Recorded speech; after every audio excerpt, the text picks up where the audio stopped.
नमो अरहन्ताणं नमो अरहन्ताणं नमो अरहन्ताणं। हमने जो ध्यान का उपक्रम शुरू किया है वो कुछ महत्वपूर्ण उद्देश्यों के लिए किया है।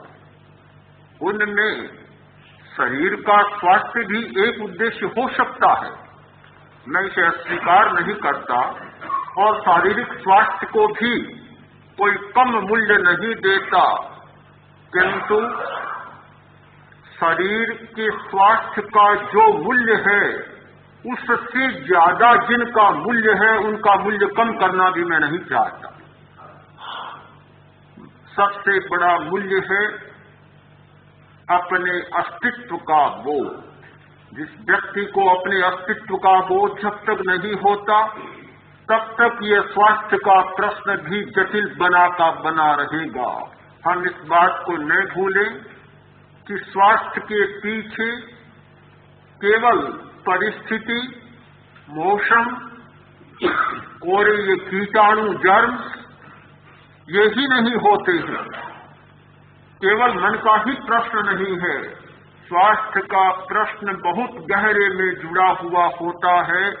और जब तक जो व्यक्ति अपने अस्तित्व को उपलब्ध नहीं होता तब तक स्वास्थ्य की समस्या को भी नहीं सुलझा सकता।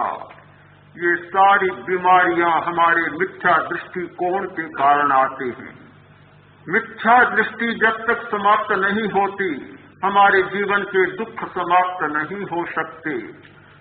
दुखों को समाप्त करने का एकमात्र साधन है सच्चाई, सत्य को उपलब्ध होना। सत्यम इनमेव निगंथम पावेनम सत्यम, यह सत्य है। और जब सत्य उपलब्ध होता है तो प्रक्रिया होते होते अंत में आता है उसका फलित, सब दुख पहीनमग्गम, सब दुख समाप्त हो जाते हैं। आज तक दुनिया में जिन व्यक्तियों ने दुखों को समाप्त किया उन लोगों ने किया जिन्होंने सत्य को उपलब्ध किया। जिन्हें सत्य उपलब्ध नहीं हुआ उनके दुख समाप्त नहीं हो सकते। हो सकता है कि एक बार पत्तों को तोड़ ले, फूलों को तोड़ ले और मान ले कि बात समाप्त हो गई, किंतु केवल पत्तों और फूलों और फलों को तोड़ने मात्र से बात समाप्त नहीं होती, कथा निश्शेष नहीं होती, बात अधूरी की अधूरी रह जाती है। वह समाप्त हो सकती है जड़ को समाप्त करने से। हम जड़ तक पहुंचते ही नहीं तो जड़ को समाप्त करने की बात ही हमारे सामने प्राप्त नहीं होती। हम जड़ की बात नहीं करते, केवल पत्तों की बात करते हैं, केवल ऊपर की व्याख्या करते हैं, जो दिख रहा है उसकी व्याख्या करते हैं, जड़ की व्याख्या नहीं करते। दुनिया में इसीलिए बहुत सारी समस्याएं पलती हैं कि मनुष्य ध्वज होना चाहता है, नीम का पत्थर बनना नहीं चाहता। मनुष्य पत्तों को देखता है, जड़ को नहीं देखता, और जब तक जड़ को नहीं देखा जाता, नींव के पत्थर को नहीं देखा जा सकता, तब तक समस्या का समाधान कभी संभव नहीं हो सकता।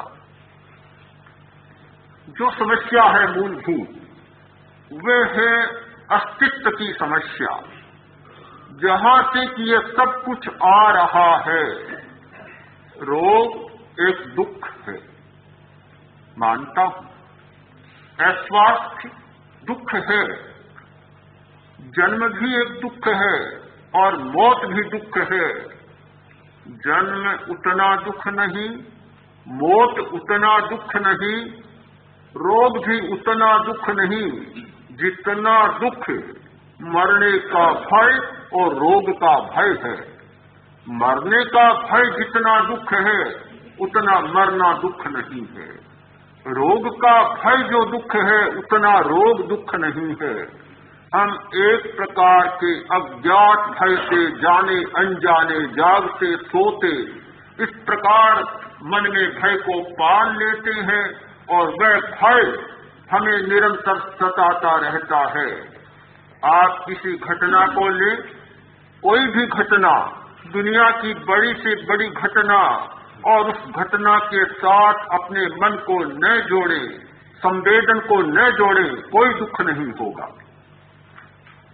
बहुत प्रसिद्ध कहानी है, किंतु इतनी मार्मिक है कि पिता पुत्र की खोज के लिए जा रहा था। बहुत समय हो गया, मिला नहीं, और इधर पुत्र भी पिता की खोज में निकला। ऐसा संयोग मिला, एक धर्मशाला में पिता भी ठहरा, पुत्र भी ठहरा, पर पुत्र पिता को नहीं जानता और पिता पुत्र को नहीं जानता। बहुत वर्ष बीत गए। पुराने जमाने की बात, जब लंबी लंबी यात्राएं होती थी, 12 वर्ष तक जो विदेश कमाने के लिए चला गया, 12 वर्ष तक की यात्रा के बाद फिर लौटता। 12 वर्ष में पुत्र बड़ा हो गया, पिता को पता नहीं मेरा पुत्र कौन सा है। संयोग मिला कि रात को सोते सोते पुत्र के पेट में भयंकर पीड़ा पैदा हो, चिल्लाने लगा, कराहने लगा। अब पिता पास में सोया था, काफी धन कमाकर आया था, धन का अहंकार भी छाया हुआ था सिर पर।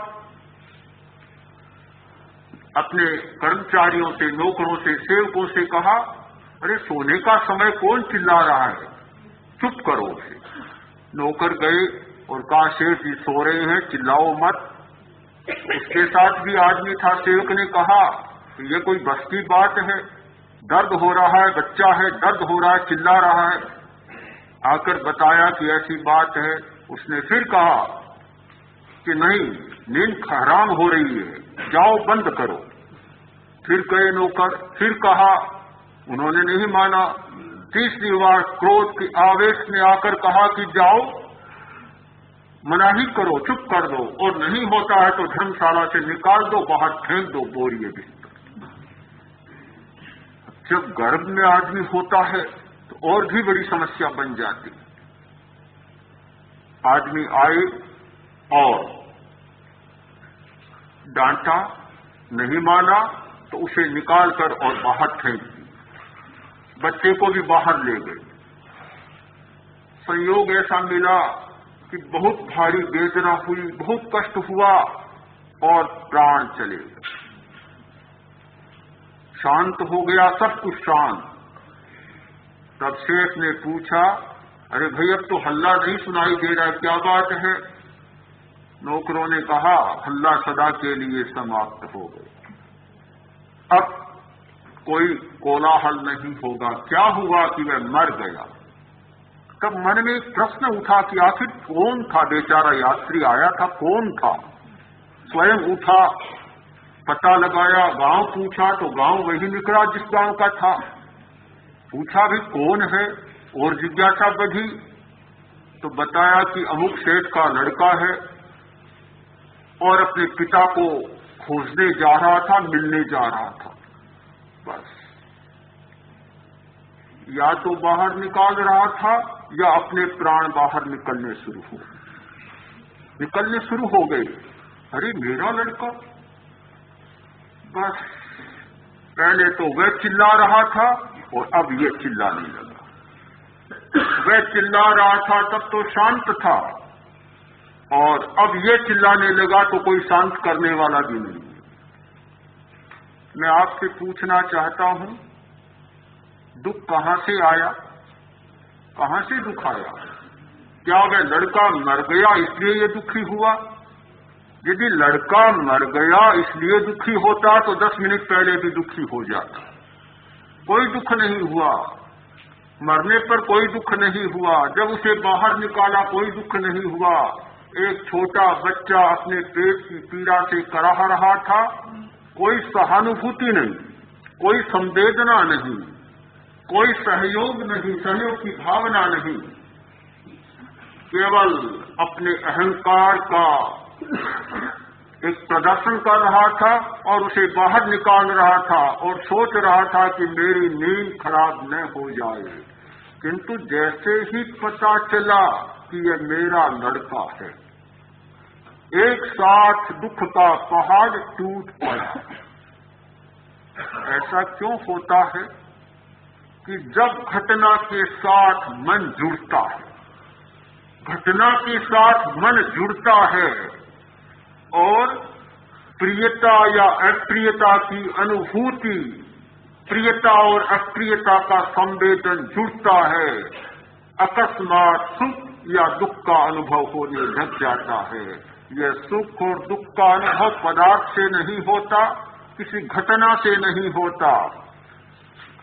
सुख और दुख का अनुभव होता है घटना के साथ मन के जुड़ने से, संवेदन का घटना के साथ योग होने से। तो जब घटना के साथ मन जुड़ता है तब दुख सुख होता है, घटना के साथ मन के जुड़े बिना सुख या दुख नहीं होता। तो हमारे दुख का जो मूल है, कोई परिस्थिति नहीं, कोई पदार्थ नहीं, कोई घटना नहीं, ये सब निमित्त बन सकते हैं, किंतु जहां सुख और दुख पैदा होता है वह सारा चेतन सत्ता की अनुभूति में होता है। हमने क्या किया? अनुभूति को निकाल दिया, केवल परिस्थितिवाद, केवल घटना चक्र और केवल पदार्थ पर सब आरोपित कर दिया। यह मिथ्या दृष्टि जब तक समाप्त नहीं होती, दुख के कारणों को समाप्त नहीं किया जा सकता, दुख के उपादान को समाप्त नहीं किया जा सकता, दुख की जड़ का उन्मूलन नहीं किया जा सकता।